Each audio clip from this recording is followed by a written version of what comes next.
Hello mga ka-lash room, gagamit ako dito ng lash glue ng Jenny Lash, GR ang nasa label. And gustong gusto ko to dahil nga pag nilagay natin yung eyelash extension, dikit agad. As you can see sa video na pag nilagay natin, dikit na dikit agad siya. Hindi kami pinahihirapan ng lash glue na to. Kasi nga, di ba, tingnan nyo, pag dinikit mo siya, dikit agad siya. Hindi na siya matatanggal, hindi na siya nagagewang-gewang. At kaya gustong gusto ng mga kliyente namin na nagpapagawa sa amin. Kasi tingnan nyo, super linis, hindi siya dikit sa balat, hindi siya overglue, nababrush siya ng maigi. Kapag tapos na namin silang gawa, lagi namin tinatanong sa mga kliyente namin kung may masakit ba, kapag pumipikit ba, may tumutusok ba, may mahapdi ba. Ang lagi lang nila sinasagot ay wala. Parang wala lang daw sila nakalagay na eyelash extension sa mga mata nila. Kaya sa mga gustong magpa-lashes na hindi man nakakapag-try sa amin, mag-try na kayo para ma-experience ninyo kung gaano kaganda yung gawa namin. So yun lang, thank you for watching, bye!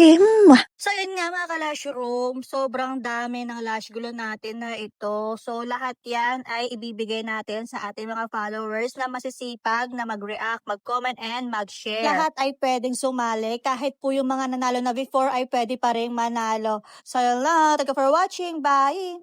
Mwah!